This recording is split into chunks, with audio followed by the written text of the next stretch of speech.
साथियों नमस्कार। मैं टारगेट विथ अवनीश पर आप लोगों का बहुत बहुत स्वागत करता हूं। साथियों, इस चैनल पर अभी मैथ का 2 लेक्चर हमने करवाया है अमर सर से, जो कि ट्रिकी मैथ देखा आपने, और भी लेक्चर लगातार चलते रहेंगे मैथ के, और जीएस भी पैरेलल में चल रहा है, ज्योग्राफी और हिस्ट्री पैरेलल में लेके चल रहे हैं। इसके बाद इकोनॉमी और पॉलिटी लेके चलेंगे, और करंट भी लगातार डेली करंट का भी अपलोड होगा। अभी करंट पे काम चल रहा है, तो साथियों बने रहिए। और इस चैनल पे साथियों मैं आपको दावा करता हूं कि 80 से 90% तक पेट का सिलेबस और यूपी SSS में यहीं से आएगा, बाहर से कहीं नहीं जाएगा। तो साथियों, हिस्ट्री में सबसे पहला चैप्टर हो गया था सिंधु घाटी सभ्यता और हड़प्पा सभ्यता। आज वैदिक सभ्यता, वैदिक संस्कृति हम स्टार्ट करने जा रहे हैं। तो साथियों देखिए, वैदिक संस्कृति,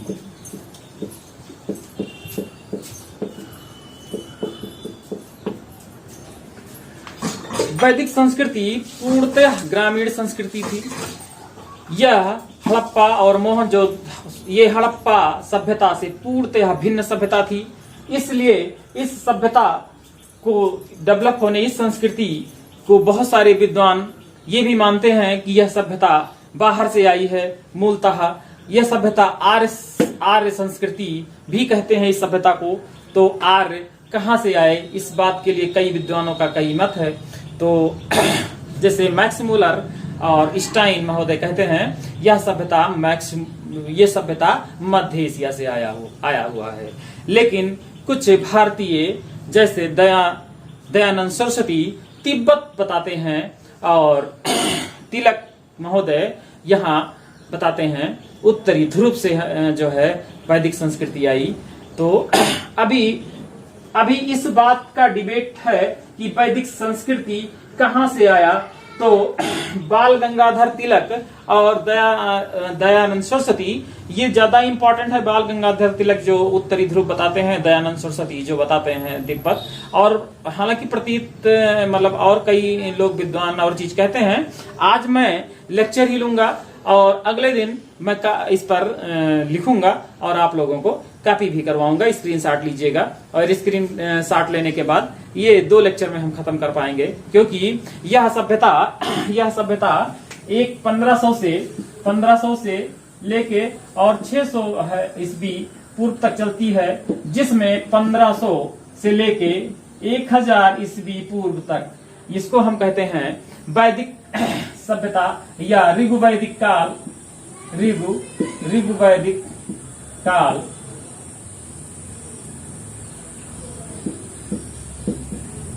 और 1000 से 600 ईस्वी पूर्व इसको हम कहते हैं उत्तर वैदिक काल।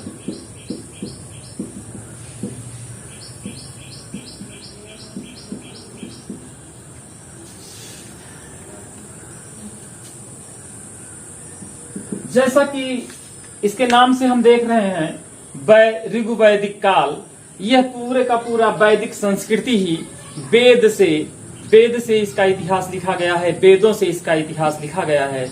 और वेद कौन कौन से हैं? जैसे सबसे पुराना ऋग्वेद, फिर सामवेद, यजुर्वेद एवं अथर्ववेद।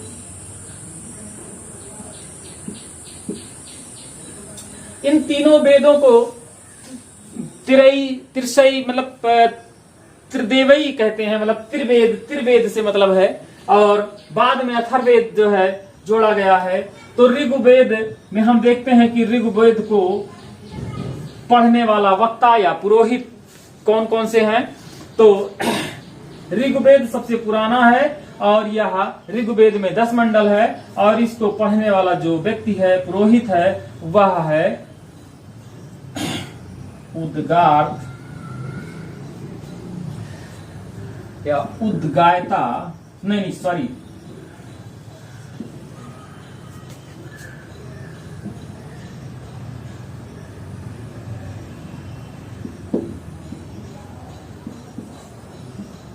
होता या होत पुरोहित। सामवेद का उदगायता। यजुर्वेद का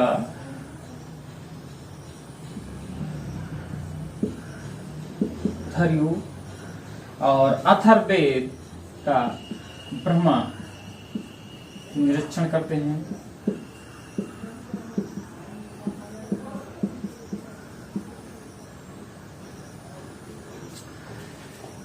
इसके कई कई ब्राह्मण भी हैं, इसके ब्राह्मण भी हैं। सबसे पहले ऋग्वेद था, ऋग्वेद के बाद ये तो पढ़ने वाले ब्राह्मण हैं, यानी कि ऋग्वेद के उच्चारण करने वाले ब्राह्मण हैं। ऋग्वेद में यज्ञ वेदी में देवी देवताओं की पूजा होती थी, उनका आवाहन किया जाता था। और सामवेद में गायन किया जाता था, संगीत हमें सामवेद में ही मिलता है। यजुर्वेद में कर्मकांडीय व्यवस्था थी, यज्ञ में जो कर्मकांडीय व्यवस्था है वो हमको यजुर्वेद में दिखाई देता है। और अथर्ववेद में जादू टोना या औषधियों संबंधी हमें चीज दिखाई देती है। तो हम सबसे पहले ऋग्वेद की बात करते हैं। ऋग्वेद की ब्राह्मण की बात करें तो ऋग्वेद में जो ब्राह्मण है वो सबसे पहले ऐत्रेय ब्राह्मण,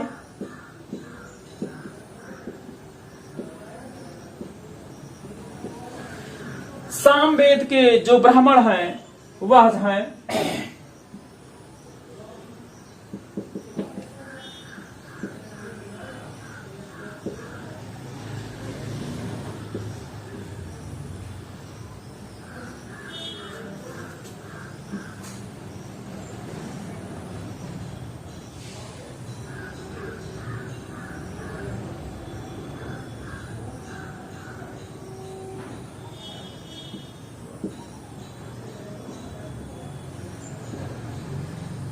पंचविश ब्राह्मण। यजुर्वेद के जो ब्राह्मण है वह है सतपथ ब्राह्मण। और अथर्ववेद में गोपथ ब्राह्मण है। साथियों 1 मिनट स्क्रीनशॉट आप ले सकते हैं, 1 सेकंड।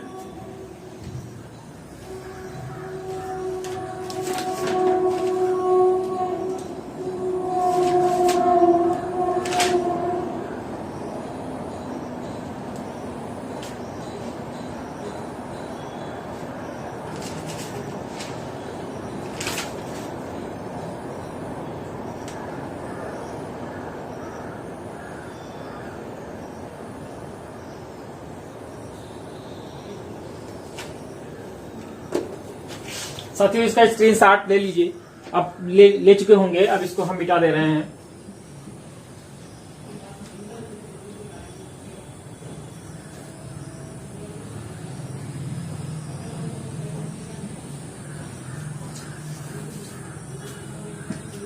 ये लिखने का मकसद ये था कि हमारा इतिहास जो बना है, हमारा इतिहास यह वेदों पे आधारित इतिहास बना है।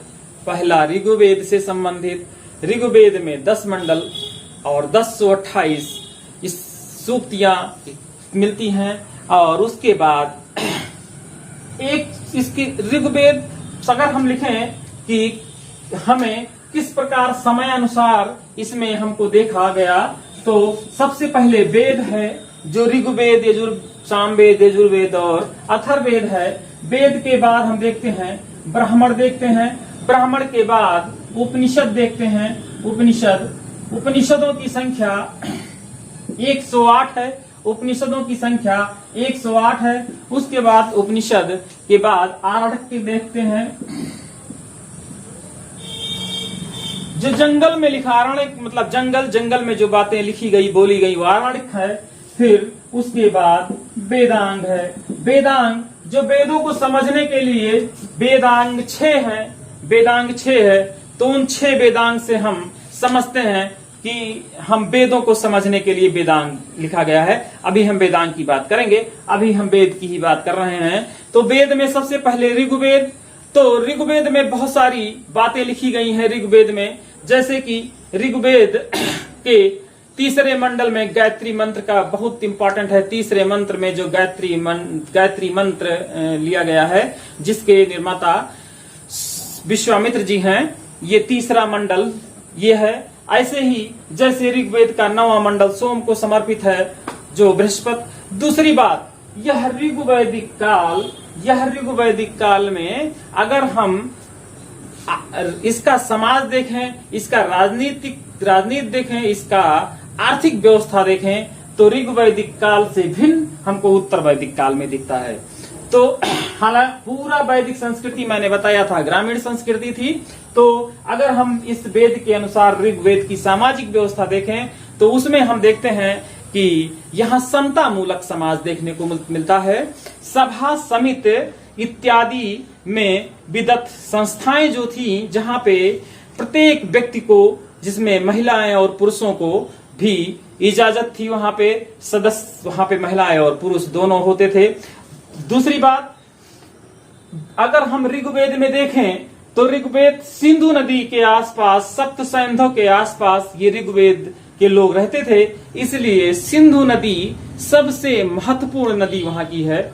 ये क्वेश्चन हम इम्पोर्टेंट की तरफ चलते हैं, साथ में 7 कॉन्सेप्ट भी लेके चलते हैं। 7 कॉन्सेप्ट के साथ क्या इम्पोर्टेंट निकल के आ रहा है, तो हमने सबसे पहले फिर से रिवीजन वैदिक संस्कृति देखते हैं। वैदिक संस्कृति जो कि वेदों पे आधारित है, और यह संस्कृति पूर्णतः ग्रामीण संस्कृति थी। उसके बाद हमने ऋग्वेद, सामवेद, यजुर्वेद और अथर्ववेद, इन वेदों की बात करी, जो कि इन वेदों से हमें इतिहास का ज्ञान पता चलता है, इतिहास पता चलता है। जिसमें ऋग्वेद, मैंने बताया कि ऋग्वेद में उस समय जो यज्ञ होता था या देवताओं की आहुति, देवताओं की स्तुति की जाती थी।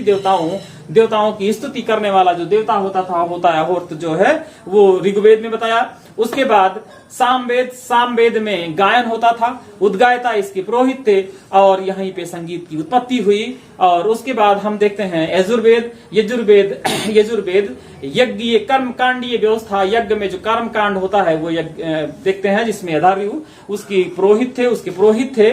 और यजुर्वेद के शतपथ ब्राह्मण में हम आगे देखेंगे कि कृषि व्यवस्था से कैसे संबंधित कई बातें कहा गया है शतपथ। उसके बाद अथर्ववेद जो उस समय जादू टोना या कई प्रकार की औषधियों का भी हमको ज्ञान दिया गया है, वो हमको अथर्ववेद में मिलता है। तो हम उसके बाद ऋग्वेद लेके चलते हैं, और ऋग्वेद का मतलब ऋग्वैदिक काल, और ऋग्वैदिक काल का हम अब समाज देखेंगे, राजनीतिक व्यवस्था देखेंगे और आर्थिक व्यवस्था देखेंगे। तो सबसे पहले अगर हम सामाजिक व्यवस्था देखें, ऋग्वैदिक काल की सामाजिक व्यवस्था, तो ऋग्वैदिक समता मूलक समाज था। और ऋग्वेद में सभा समिति और विदत और आदि संस्थाओं में महिलाओं को भी बैठने का स्थान दिया गया था, जिसमें इसमें सुना गया होगा गार्गी याज्ञवल्क वार्ता जो हुआ था, ये सब सुनाई देता है। इसमें कई विदुषी महिलाएं थीं, विश्वारा, अपाला, घोषा, इस तरीके की विदुषी महिलाएं भी यहाँ ऋग्वैदिक काल में हमको देखने को मिलती हैं। उसके बाद हम समाज की और भी बहुत सारी चीजें देखते हैं, जैसे पर्दा प्रथा नहीं था वहां पे, जैसे जो बचपन में शादियां होती थी वो शादियां नहीं होती थी, सती प्रथा नहीं था, दूसरे के उसमें पुनर्विवाह होता था, और नियोग प्रथा भी होता था। ये सब ऋग्वैदिक काल की समाज की व्यवस्थाएं थी, और समता मूलक समाज था। ऋग्वैदिक काल में हमको राजा एक ही बार सुनने को मिलता है। ऋग्वैदिक काल में केवल जन हमको दिखाई देता है, जनपद नहीं दिखाई देता है। जन का मतलब लोगों के समूह का जो इकट्ठा हुआ गया, कई लोगों का समूह जन कहलाता है, जो कि जन हमको दिखाई देता है, और वही कई कबीला में हमको दिखाई देता है। जैसे इसकी हम अगर राजनीतिक व्यवस्था में आए इसके, तो राजा सुदास जो भरत कबीला के राजा थे, राजा सुदास, और एक तरफ 5 आर्य कबीला और 5 आर्यतर कबीला, दोनों मिलकर 10 आर्य, जो कि दोनों में 10 एक तरफ और राजा सुदास एक तरफ युद्ध हुआ पौरुषणी नदी के किनारे, रावी नदी के किनारे, जिसको पौरुषणी नदी कहा जाता है। पहले पौरुषणी नदी कहा जाता था, जो कि अब रावी नदी कहा जाता था। युद्ध हुआ जिसमें राजा सुदास जीत जाते हैं राजा सुदास। 10 आर्य और आर्यतर जनों को पराजित कर देते हैं। और उसके बाद उस कबीले, एक पुरु कबीला बचता है राजा सुदास, जो कि भरत कबीले के होते हैं। और बाद में भरत और पुरु कबीला मिलके एक कुर कबीले का निर्माण होता है। तो और दूसरी बात हम देखते हैं राजनीतिक व्यवस्था में एक चीज और, जो ऋग्वैदिक व्यवस्था में राजनीतिक व्यवस्था है वह पितृसत्तात्मक है व्यवस्था। और पितृसत्तात्मक होने के साथ साथ यहाँ पे हम एक चीज और देखते हैं कि हम उस पितृसत्तात्मक में, जैसे हमें अभी गार्गी संहिता, गार्गी की बात आई, तो वहां पे याज्ञवल्क्य द्वारा उनको डांट के बैठा दिया जाता है। तो ऐसे हम देखते हैं कि पुरुषों की महत्ता ज्यादा दिया गया है। और ऐसे ऐसे धीरे धीरे पितृसत्तात्मक सत्ता हम देखते हैं यहाँ पर। हालांकि यहाँ पे कोई अभी जनपद जैसी व्यवस्थाएं नहीं थी, राजा सम्राट जैसी व्यवस्था कोई नहीं थी, लेकिन कबीलावाद की व्यवस्था थी। दूसरी बात, राजनीतिक व्यवस्था के आगे हम आर्थिक व्यवस्था में चलते हैं। तो आर्थिक व्यवस्था में हम देखते हैं, शतपथ ब्राह्मण में हमको देखा है कि कई प्रकार की कृषि, जौ, गेहूं, उड़द, बहुत सारी कृषि की बात करता है। और काठक संहिता में हलों की चलाने की बात की जाती है। और दूसरी बात, ये जो ऋग्वैदिक काल की आर्थिक व्यवस्था है, इसमें अभी मुद्रा का प्रचलन नहीं था, लेकिन निष्क आदि कुछ ऐसी व्यवस्था थी जिससे कि प्रतीकात्मक रूप से काम चलता था। और इसी आर्थिक व्यवस्था को हम ऋग्वैदिक आर्थिक व्यवस्था कहते हैं। अच्छा, एक चीज हम और देखते हैं, उस समय ऋग्वैदिक व्यवस्था में हम देखते हैं कि इंद्र की वैल्यू बहुत ज्यादा थी। वहां पे इंद्र, मित्र, वरुण, नासत्य, जो कि हमें ईरान में ईरानी अवेस्ता एक शास्त्र है, वहां पे हमें इसका जिक्र मिलता है। तो दोनों से हम उसका तारतम्य भी जोड़ सकते हैं। दूसरी बात हम ये देखते हैं कि इंद्र के बाद इंद्र 250 बार हमें ऋग्वेद में मिलता है। उसके बाद 200 बार हमें अग्नि मिलता है। तो अग्नि का भी वर्चस्व था। उसके बाद हम देखते हैं कि यहाँ पे शूद्र का कोई वर्चस्व नहीं दिखाई देता है। एक बार नाम मिलता है शूद्र का, वैश्य का भी एक बार नाम मिलता है। इस तरह हम देखते हैं कि जो ऋग्वैदिक काल था, यहाँ पे बहुत ही कम महत्व था। दूसरी बात, गंगा नदी, आदि नदी, जैसे गंगा का एक बार नाम आया है, यमुना का 3 बार आया है। ये इम्पोर्टेंट एग्जाम की दृष्टि से बड़ा इंपॉर्टेंट है कि गंगा का नाम ऋग्वेद में कितनी बार आया है। तो हम कहेंगे 1 बार आया है। और अगर यमुना पूछेगा तो 3 बार कहेंगे। ऋग्वैदिक काल की सबसे महत्वपूर्ण नदी जो थी वो थी सिंधु। और सिंधु के बाद दूसरी सबसे महत्वपूर्ण नदी थी सरस्वती नदी। तो इन दोनों का हम जिक्र देखते हैं। उसके बाद अगर हम देखते हैं तो जन का 275 बार नाम आया है, जबकि जनपद का नाम नहीं आया है। इस तरह हम देखते हैं ऋग्वैदिक काल समतामूलक समाज थोड़ा देखते हैं। और ऋग्वैदिक काल इन वेदों पे आधारित जो काल था वो वही आगे चल के जो हमने देखा कि इन वेद से जो 1500 से 1000 ईस्वी पूर्व तक हम ऋग्वैदिक काल तक जाते हैं। उसके बाद 1000 से 600 ईस्वी पूर्व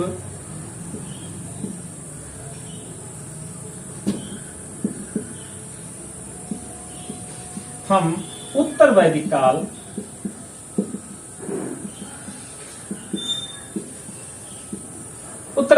में जाते हैं। उत्तर वैदिक काल में 1000 ईस्वी पूर्व अतरंजी खेड़ा नामक स्थान पर हमको लोहे की प्राप्ति हो जाती है।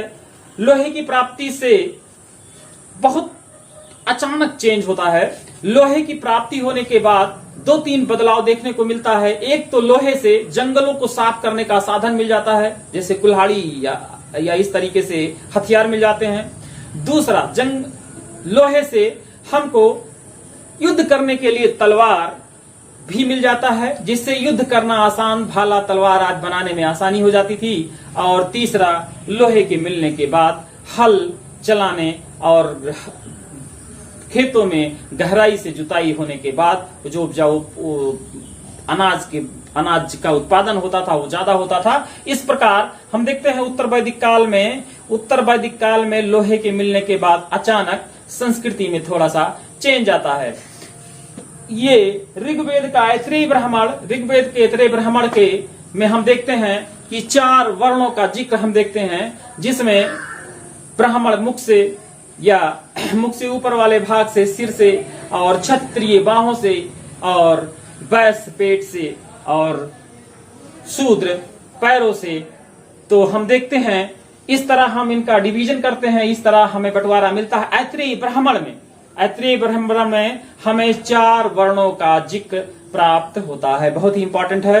तो जो लोहे के बाद, अब लोहा प्राप्त होने के बाद जो युद्ध होना शुरू हुआ, बहुत ज्यादा बड़े पैमानों पे युद्ध होना शुरू किए, जिससे लोग क्षेत्रपति, भूमपति, क्षेत्र के पति, क्षेत्रपति, इस तरह लोगों का साम्राज्य थोड़ा सा बढ़ता गया। और सभी लोग साम्राज्य बढ़ाने के उसमें, तो ऐतरेय ब्राह्मण में हम देखते हैं एक कर्मकांडीय व्यवस्था, जो कि हम अश्वमेध यज्ञ, राजसूय यज्ञ, अरिष्टोम यज्ञ, इस तरह यज्ञ भी हम देखते हैं, कर्मकांडीय व्यवस्था भी देखते हैं, जिसमें राजसूय यज्ञ राजा का लड़का राजा होगा, यानी वंशानुगत जो है व्यवस्थाएं हो गई, जो कि ऋग्वेद में वंशानुगत व्यवस्थाएं नहीं थी। ऐसा नहीं था कि जो कबीले का सरदार था वो इसका लड़का ही कबीले का सरदार होगा, नहीं, वहां पे शक्ति के आधार पर वहां पे देखा जाता था, और भी समितियां थी, उन समितियों के आधार पर चुना जाता था। लेकिन उत्तर वैदिक काल में हम देखते हैं कि जो राजा का लड़का राजा, राजसूय यज्ञ के बाद राजा का लड़का ही राजा होता था। राजसूय यज्ञ के बाद हम देखते हैं इसमें कि अश्वमेध यज्ञ, जो कि घोड़ा छोड़ दिया जाता था, घोड़ा का जहां जहां विचरण होता था वो राजा, उस राजा का जो घोड़ा होता था, जिस राजा का वो क्षेत्र माना जाता था। इस तरह के कई यज्ञ होते थे। तो हम भूमि का विस्तार इस तरह देखते हैं, और युद्ध भी देखने को मिलता है। तो उत्तर वैदिक काल में हम ऋग्वैदिक काल से भिन्न व्यवस्थाएं देखने को मिलती है। और उत्तर वैदिक काल में कृषि व्यवस्थाएं भी कई तरीके से भिन्न थी, और बहुत सारी और भी इंपॉर्टेंट चीज, जैसे कुछ इंपॉर्टेंट चीज अलग से, जैसे सत्यमेव जयते का जिक्र कहाँ मिलता है, तो ऋग्वेद में मिलता है। जैसे अस्तो मासद में गमय का जिक्र कहाँ मिलता है, ऋग्वेद में मिलता है। फिर हम देखते हैं गायत्री मंत्र जो हम पहले बता चुके हैं, ऋग्वेद के 3रे मंडल में है। ऋग्वेद के 3रे मंडल में ऋग्वेद का गायत्री मंत्र का जिक्र है, जिसको विश्वामित्र द्वारा मंत्र दिया गया था। तो ऐसे हम देखते हैं। और 9वां मंडल, ऋग्वेद के 9वां मंडल हम देखते हैं सोम को समर्पित है, इस तरह हम देखते हैं। और ऐतरेय ब्राह्मण में हमको आश्रम व्यवस्था का 3 व्यवस्थाएं देखने को मिलती है, और जाबालोन उपनिषद में हमको आश्रम व्यवस्था के 4 आश्रम देखने को मिलता है, जैसे कि ब्रह्मचर्य, गृहस्थ, वानप्रस्थ और सन्यास, 4 आश्रमों का हमें जिक्र मिलता है। तो इस तरह हम देखते हैं।